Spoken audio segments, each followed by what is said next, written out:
Deep inside my basement, there is a small sealed room. It's the inside of a simulated spaceship, and it's filled with 200 gallons of bubbling green algae. This algae is contained in 4 separate photobioreactors, which I built from scratch to serve one specific purpose: to make breathable air. Otherwise, I'm gonna run out, because this room is gonna be sealed with me inside it. Now, I started this journey trying to answer a simple question: how many plants do you need to breathe? And in my last video, I filled this room with larger and larger amounts of plants as I ran test after test, and by the time I reached this much algae, things were promising, but not conclusive. Short tests yielded good results, and when projected out for longer, it looked like it might be enough, like I might be able to spend an entire day breathing inside this sealed room. But could I really? If there's one thing that many projects and your countless comments have reminded me, it's that scientific inquiry is full of variables, but few shortcuts. And that's the problem. I don't just want to give you a quick answer. A Google search and a calculator can give you numbers all day. What I want is to experience the relationship that we have with this planet, but on the smallest possible scale. I don't just want to know what it would take to keep a person alive in the empty void of space. I want to feel myself breathing air that shouldn't be there, that wouldn't be there without the glowing green partner that I took all the way from vial to vat. Welcome to Algae Boy Part 2. Now, we left off with 4 photobioreactors, and I'd love to say that they are exactly the same as they were a few months ago, but they aren't. Heck, the algae itself has changed quite a bit too. You see, inside this water, there's millions of living cells working individually and as a collective to consume CO2 and pump out oxygen. And as long as the levels of nutrients are also optimal, they'll just keep expanding, till they don't. Over time, it gets crowded in there. Like a sold-out concert, everyone wants to be close to the shining star, but the people in the back start to miss out. They also start to pee in the pool, or something like that. At least, that's what Dr. Dan said. They're all excreting secondary metabolites that they don't need. They're waste products. The buildup becomes a problem when they're at such a high concentration. Dan has a PhD in environmental molecular biology and biotechnology and actually works with algae. More on that later, but he was one of the first to actually get a hold of me and offer his help, and I knew I needed it. You see, as my algae was sprouting up, I had read enough to know that there would be an ideal point in their growth curve to get the best possible test. It's almost like knowing that your car is going to have 100 horsepower on Wednesday, but only 75 on Thursday. So if you've got to schedule a race, you probably want to do it on Wednesday. The point is, my culture was probably past its prime by the end of my video, and it definitely didn't get better over the following month as I was preoccupied with other things. So we decided that the easiest way to optimize it again was to turn it off and on again. The only thing I know how to do is start over. You see, when starting over, I can ensure that there's the perfect proportion of nutrients. Plus, we don't have to worry that it's already overcrowded by algae or their competing bacteria. But it's also a ton of very dirty work that starts by pulling some biomass. The trick with removing the biomass is that it's at the bottom of the containers. I have not been running the aerators for the last day and a half because that would keep it mixed. I've let it sit, the biomass sinks, and so in order to get it, I need to get to the bottom of the containers. So I built a rig with a hose on a stick, and I'm gonna very carefully, without disturbing the water, move that stick along the bottom to try and suck up as much of the biomass as possible. There we go. You can see it when it comes with real dark stuff. Each one of these large jugs holds a concentrated 10 gallons of biomass, which will be kept circulating separately while I prep the chambers. And the next step is to clean, well, everything. And this brings me to your comments. Firstly, you all had a lot of ideas on how to make my tanks better, and since I'll be emptying and cleaning them out anyways, I'll have the opportunity to make some of those improvements. But before I do that, there's a 200-gallon elephant in the room, the water itself. And it wasn't just your comments that mentioned this. Even other YouTubers, like Stefan from CNC Kitchen, asked me about this when we met at OpenSauce. Basically, people thought that the water itself was absorbing the CO2 I was breathing, maybe even more than the algae. And I get it. When you put pressurized CO2 into water, you get carbonated water. When rain falls from the sky, it can absorb some CO2 and become slightly acidic. How could we possibly know without doing a test where my breath is fed directly through the water and then comparing those results with breathing into the algae or even just breathing into nothing? So I'm gonna do all those tests after I finish upgrading the tanks. Requested upgrade number 1, more light. These are LED grow lights, supposedly optimized for plant growth, not perfect, but very cost effective. Oh, and by the way, the lights I used for the snake plants were grow bulbs and a grow panel, recommended by my friend with a plant business. Not perfect, but very cost-effective. In fact, There's a lot of stuff that you all said about the snake plants, and we'll get to that later. with now 400 watts of lights, or about double what we had before, we can address the other major upgrade that you wanted, surface area. And this is a big one, or at least it should be, as in you should have a lot of surface area between the algae and the air. My previous approach with air stones wasn't bad. They broke up the air into smaller bubbles. These bubbles then share their CO2 with the water as they travel up the tall containers. But not all bubbles are created equal. And the funny thing about big surface area is that it comes from small bubbles. And I had a plan to make a lot of very small bubbles. This is called basswood, not to be confused with the inferior asswood. It has a fine-grained structure, as if it were made up of thousands of tiny straws. If you cut long strips of it, drill a hole down the middle, and pumped air into it, the air will be forced out of the sides through those tiny straws. That is, of course, assuming you can drill down the middle. Pro tip, when doing repetitive precision work, make a jig. Now, they make large, fine air stones, but they're, expensive, at least when you consider buying 16 of them. Or for the same price as one, I could buy this entire piece of basswood, and for the price of another, some fittings. I'm planning to have at least 4 of these in a tank. If you have one big bubble, then the air around the edges is the only thing that's making contact with the water. So all that air on the inside of the bubble is wasted. Full of tiny holes, tiny, big air in hole, come out many tiny bubbles. Now, I did have to boil them, tap them, stick them on a stick, but that was to make sure that they stay at the bottom and that they don't bring any bacteria down there with them. Because according to Dan, this whole process should be as sterile as possible. What you need to design your photobioreactor to do is grow chlorella faster than the bacteria can eat your chlorella. They're respiring just like you're respiring. So it's going to be a source of carbon. That's right. If I don't keep things clean and optimally balanced, the algae could actually make things worse by releasing more CO2. But I've got to plan for the best, which means testing 3 days after dumping the algae back into these tanks. But first, let's find out what happens when I breathe into just the water. We're seeing how much these barrels can do when there's just air running through water. We were right at around 950. Normally it would take us around an hour and a half for each 5,000 parts per million. So we're gonna see how well this water does at stopping that. This is in comparison to another baseline test that I did with no mask and covered barrels where it took an hour and 40 minutes to reach 5,000 parts per million. Boom, 5,000 parts per million. Now I have to stress, don't try this at home. I have CO2 and O2 meters with alarms, and I am constantly being monitored by somebody in the house through a camera and intercom, and I will pull the plug if I even so much as get the hint of a headache. Now, this water test is hypercritical. If this water does well, it might mean that all my algae tests, past and future, are bogus. And so many of you were so certain that the water was doing all the work. And so as I approached 5,000 parts per million, I decided to call up someone who shared some of your concerns. How are you doing? Are you breathing in your algae tank again? This is a control test. Can you guess what the control test is? I hope no lights, just breathing into the tanks? Even better than that. There's no algae, just water. When we very first met, you said, what about the water? I'm so curious, to be honest. So, since you're still sitting there, I unfortunately suspect that it didn't take you longer than before.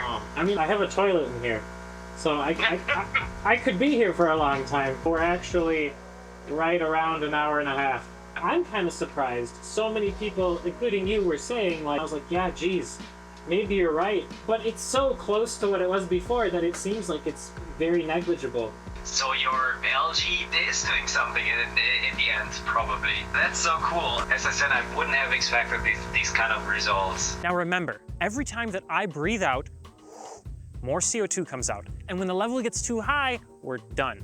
ppm is a measure of how quickly the CO2 is going up. Think miles per hour, but CO2 per minute. To be clear, the water did slightly better than no water, so it's definitely absorbing some CO2. But is it enough to matter? Well, we won't really know until we have a long, solid algae test to compare it to, assuming I'm able to pull that off in just 3 short days. But on top of restarting and optimizing the tanks, I had to do a lot of other prep work, like this quiet box that I built for the pumps out of an old cooler and some ceiling tiles, or this air conditioning unit that I built out of a motorcycle radiator and a computer fan in case the room gets too hot.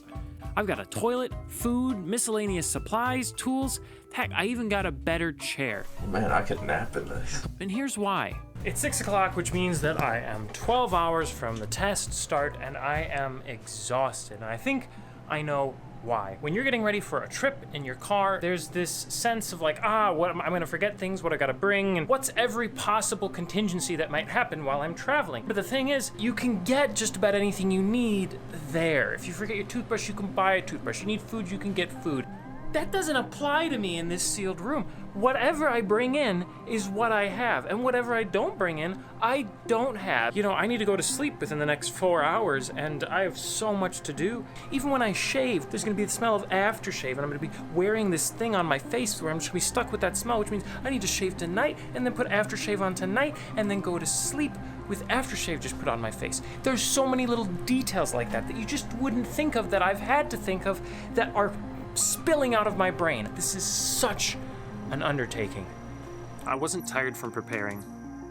I was exhausted from carrying the weight of the outcome. I needed it to do well, or at the very least, not to fail because of my shortcomings. And after a night that offered little sleep, I was prepared to enter for anywhere from 12 to 24 hours.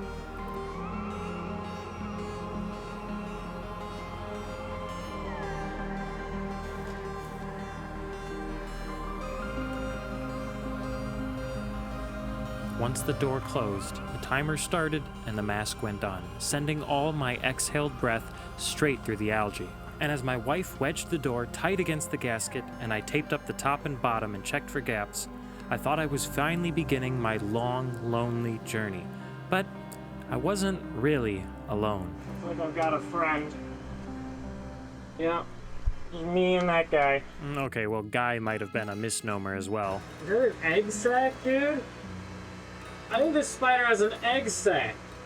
Oh jeez, those are all tiny spiders.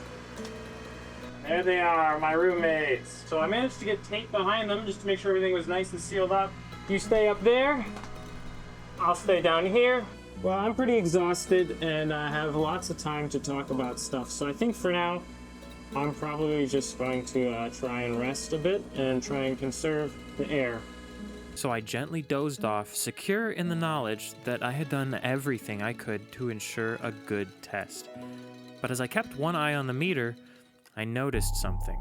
We hit 2,000 parts per million around 45 minutes, which is a lot sooner than I thought we would. I really hope it slows down. So I checked the air lines, then measured the air coming out of the tanks. Remember, this air is the highest in CO2, since it's my breath that has just gone through the algae. It leaves my lungs at around 38,000 parts per million of CO2, but the tanks were bringing it down to just under 4,000, a 90% decrease. But does that mean that the room will stop going up once it reaches 4,000? It is now been basically 2 hours, and we just crossed into 4,000 parts per million. It doesn't look like it's even slowing down, and that's scary. If the tank is reading 5,000, which that one is, then I'm in trouble. Yep, and there it is. This meant that the room would stabilize somewhere above 5,000, but I hadn't planned to even go that high, and now had to make a difficult decision. If it gets to 5,000, I mean, that's when I said I'd pull the plug. It was going so much slower the other day. You see, 2 days beforehand, I had done a short half-hour test with some of the best levels I had ever seen, but now... I'm over 5,000. Already? I'm gonna look up for higher rates, how long, just to make sure there's something saying it's safe enough. The Minnesota Department of Health has set a workplace safety standard of 10,000 parts per million for an 8-hour period. Okay. Emboldened by my newfound Minnesotan validation, and with oxygen sitting at a decent 20.5%, I pressed on with new limits of 10,000 parts per million CO2 or 19.5% oxygen, and then just did my best to chill out and conserve air until we hit our next big milestone not even an hour later. Well, we are up to 7,500 parts per million of carbon dioxide. Feeling good! I really don't know what's going on. There's just so many variables when it comes to algae. And just to drive the point home, I was haunted by the wise words of Obi-Dan Kenobi. There's no easy answers with microalgae. So I did what I could, like checking the pH, but it looked like I was on rails straight for 10,000. And my buddy Quincy shared his thoughts. One of the top comments was like, former algae farmer here. Like, that was really impressive. And as soon as I saw that, I was like, that might have been dumb luck with the algae. I was like, oh no, algae might be really hard. And as we passed 9,000 CO2 and dropped to 19.7% O2, I had a few thoughts of my own. You're watching this video right now, and obviously, I'm gonna give you a satisfying ending no matter what, because that's my job. And if I failed, then I have to write about that failure in such an interesting and dynamic and compelling way so as to make it feel like a triumph or give you some catharsis, make it worth your time to watch.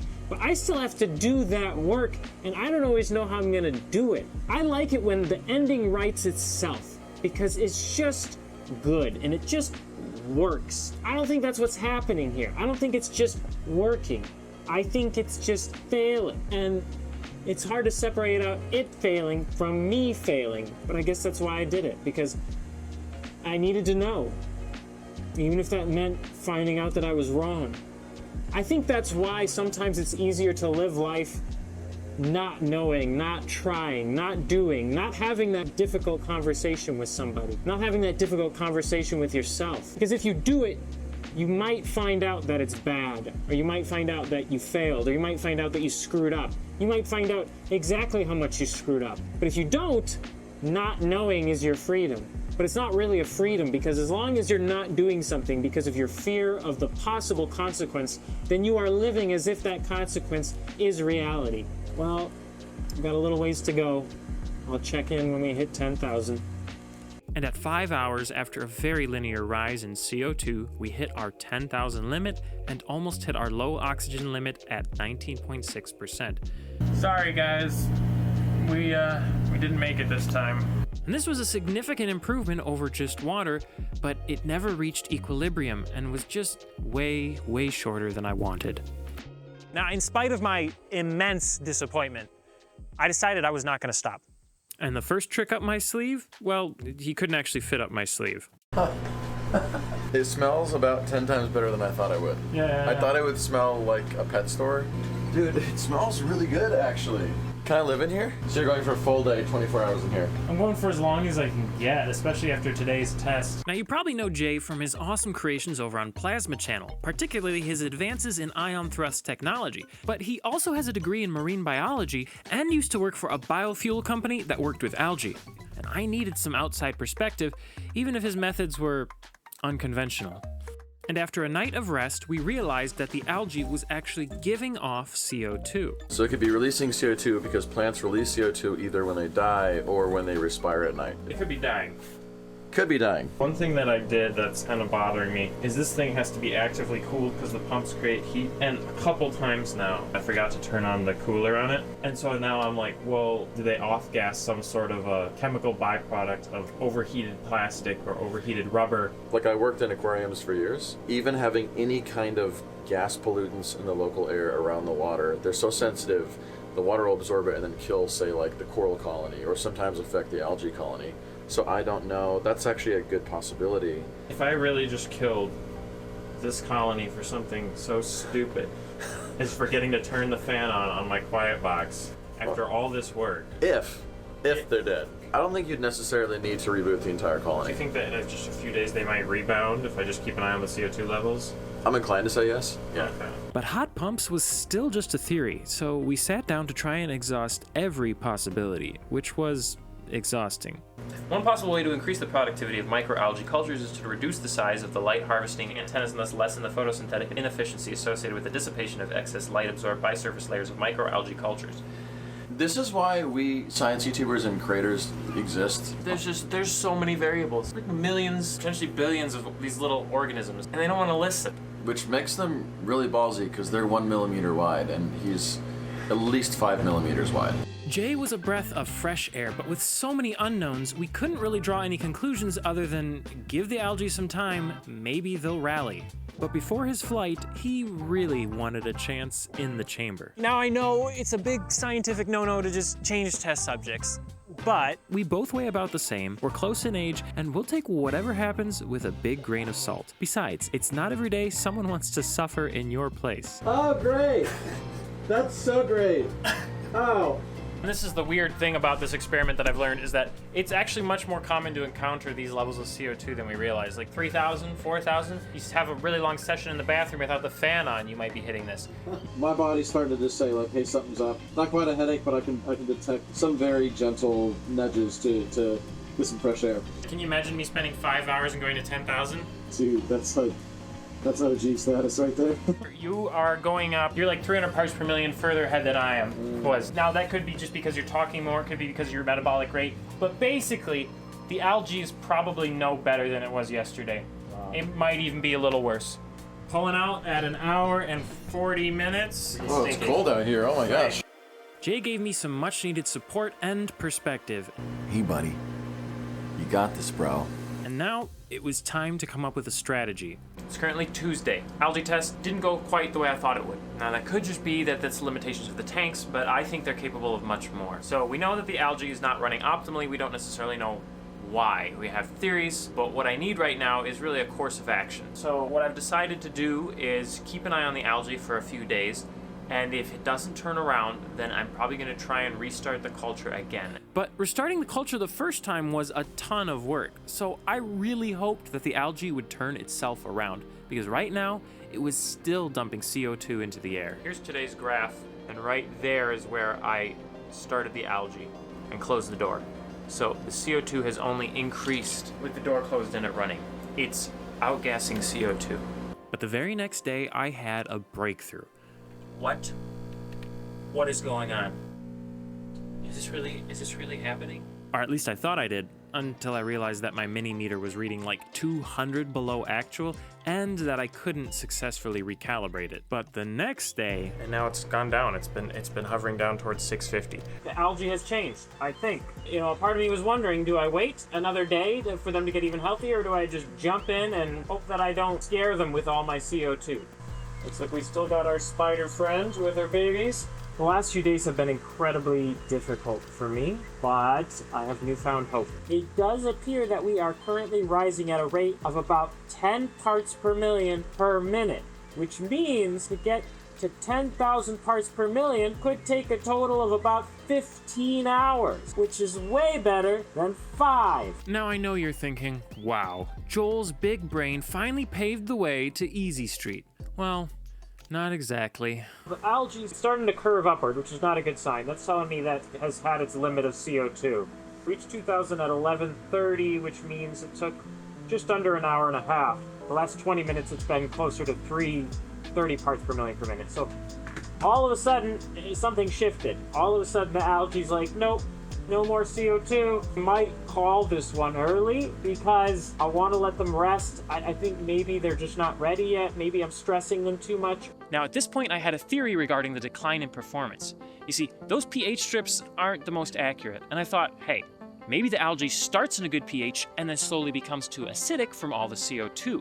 So a couple days later, when my digital pH meter arrived, I was ready to start big test number 3. It's a strange mixture that I'm feeling of optimism and resignation. It's been a demanding process. Yeah, it's like 9 parts per million per minute, so that's a better start. It took us a little over an hour and a half to reach 2,000. I mean, on par with some of our best tests. It is accelerating. Now it's going like 23 parts per million per minute. I'm gonna do a pH test. The pH dropped super quick. Finally, maybe the gradual drop in pH was the reason for the gradual drop in algae performance. Good news. It was getting too acidic. But even though I was prepared to counteract this drop in my next test, I found another issue. I just recalibrated my pH meter because it had wandered again. So I don't know how reliable this is. I got 6 jugs of buffer solution to make it more basic. I'm losing it just a little bit. Just a little bit.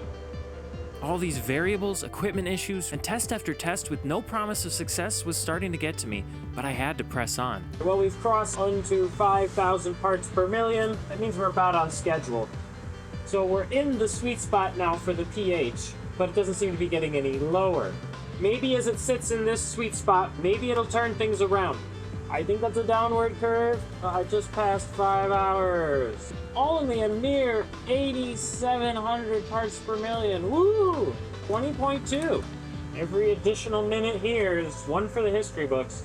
All right, it would appear that we have just crossed the line. Now, since the algae never became too acidic during my tests, and the whole theory was established with a potentially miscalibrated meter, I decided to try and aggressively manage the pH before the test. Like, maybe if the algae spent all day at a perfect 7.5, they would be at their peak performance for the following test, and went through gallon after gallon of solution in a constant battle to stop the pH from creeping back up. I even preheated the room for an entire day to hold it a few degrees higher than ambient at its ideal temperature. I got a newer, nicer pH meter, and I drained some biomass to make room for more buffer solution should it become too acidic. And after all this effort, would I finally have my perfect test? Well, we just crossed into 2,000 parts per million, so he's not doing well. So I figured if I'm gonna have my worst test of all, and this was, then I might as well lean into the suffering. Let's read some comics. Come on, using this sealed room is why people believe the flat earth theory. I'm not sure I understand. How much nitrogen was in your chamber, as air is typically 85% nitrogen? No, it's not. No, it's not. First thing I did when I received my fat salary paycheck was fix my teeth. Use some of that YouTube money to fix the crackhead vibe you're putting out there, bro.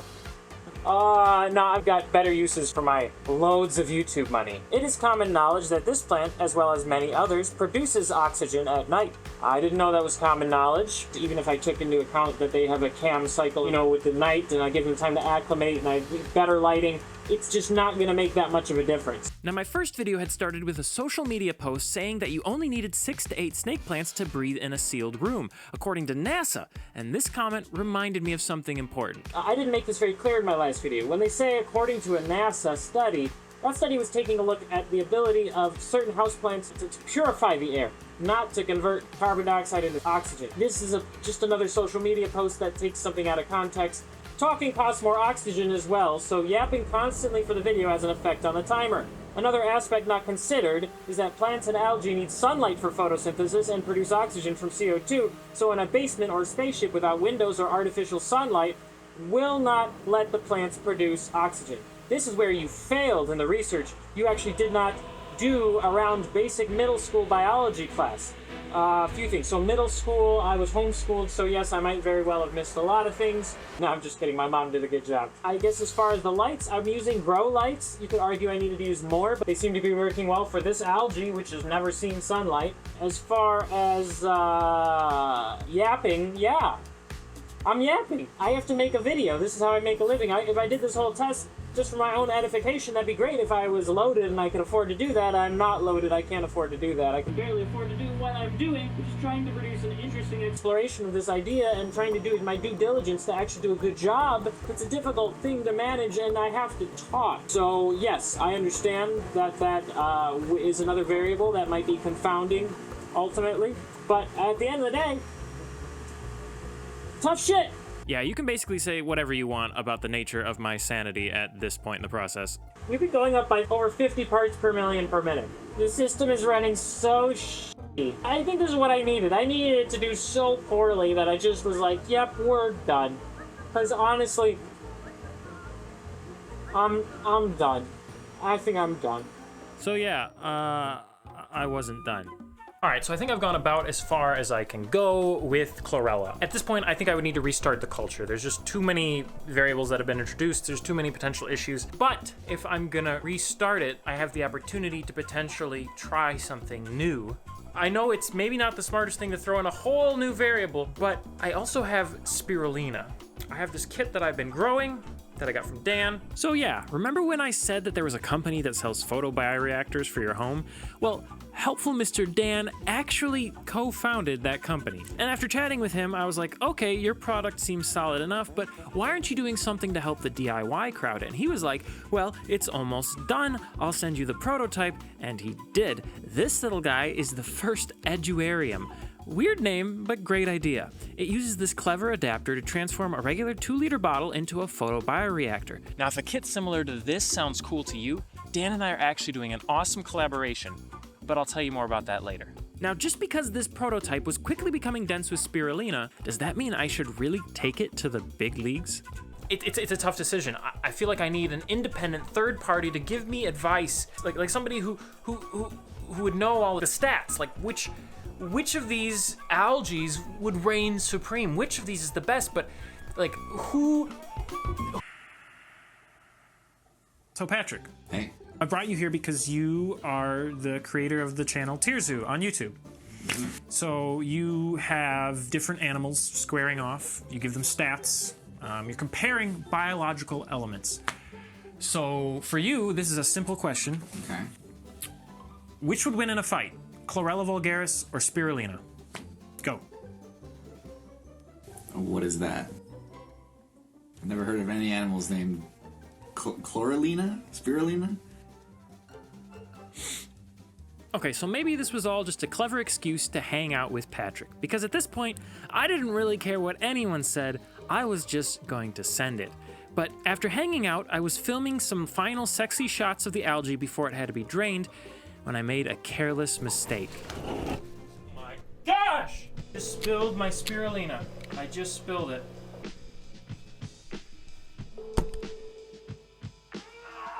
This is my Spirulina. It's gone underneath all my pile of stuff. I was gonna do all the tanks today, and I just needed to film some cinematic stuff before I drained it all out, and then I feel wet on my sock, and it shouldn't have been on the floor in the first place. I'd done some filming where I was showing it to someone, and I just left it there because I just didn't even.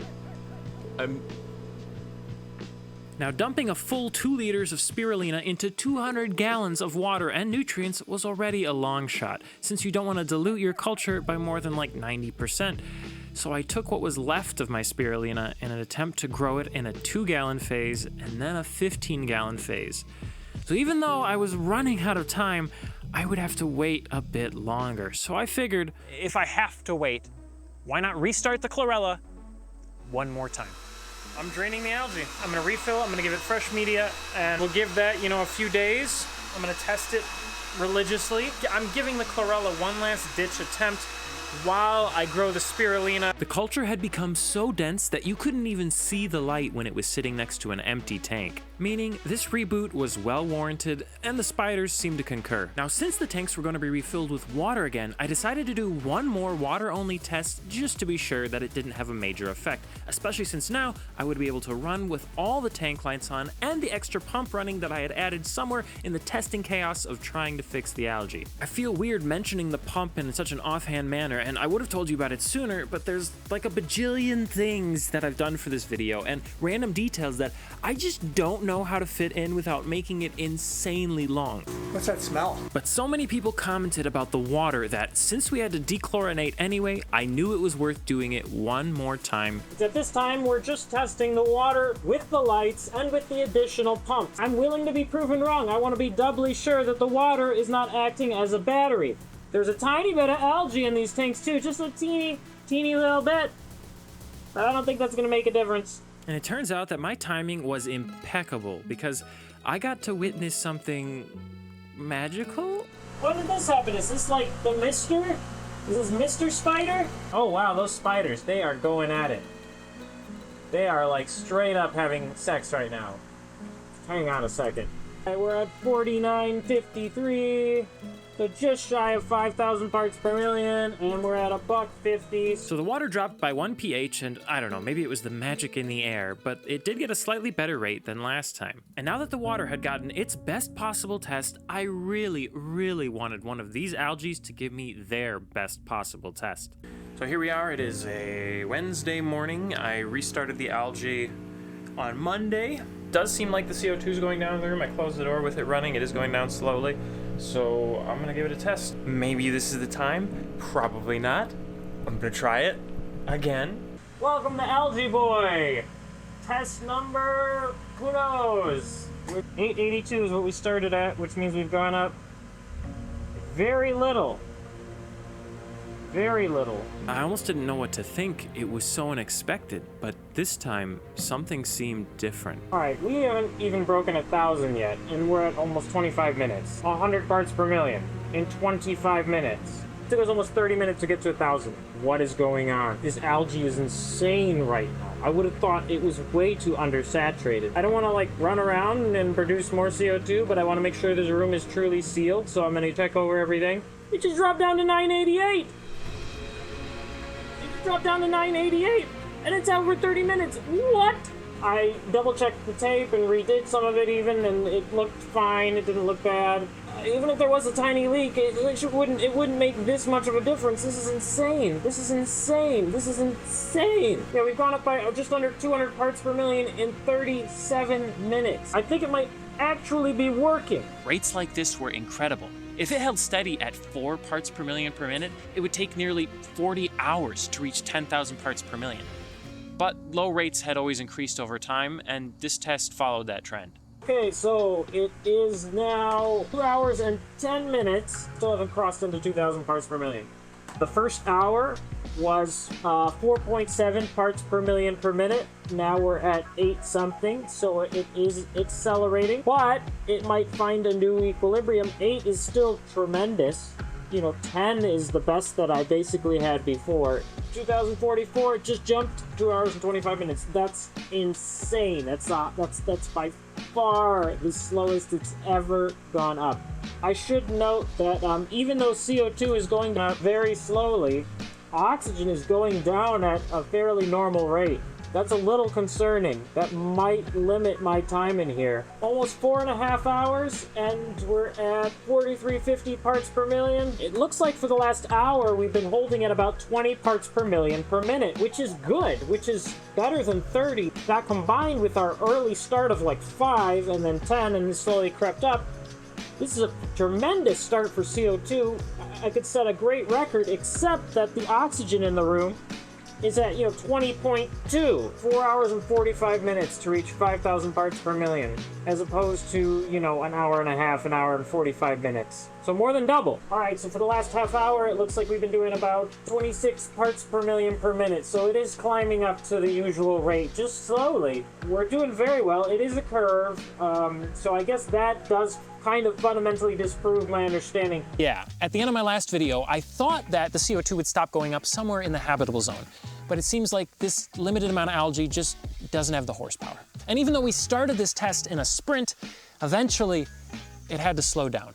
And maybe we could keep it in that state where we're only going up by like 5 parts per million per minute. But I don't know how. Oh geez, the oxygen's at 20%. We're less than an hour away from my previous record. This was now a major success in my book, and I couldn't wait to see how much longer I could stay in this room. But just like the algae needs food, so do I. I got a funny story. So in here, I have some very cold sandwiches that my wife made me. These are some beaten up sandwiches because I've been bringing them in here every time I've been running the test, hopeful that it would go long. So I'm gonna eat one of these delicious, lovingly made sandwiches. Oh, that is a good meal. It was made with love, been taken in and out of the freezer about 6 times, and it's an indication of some level of triumph. And so as I awkwardly ate my sandwich in my tiny green glowing spaceship, I found myself becoming a bit overwhelmed.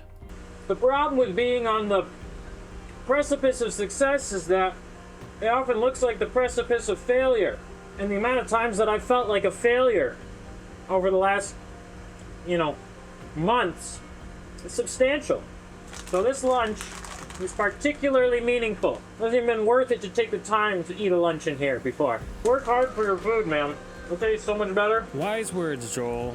Wise, weird words. Thank you for being with me. And speaking of being with me, the man who laughed at my first bioreactor, calling it a piss bottle, was on his way. Mr. Quincy Sandbank himself. I'll see you soon, buddy. Okay. It's 6.5 hours. How are you feeling?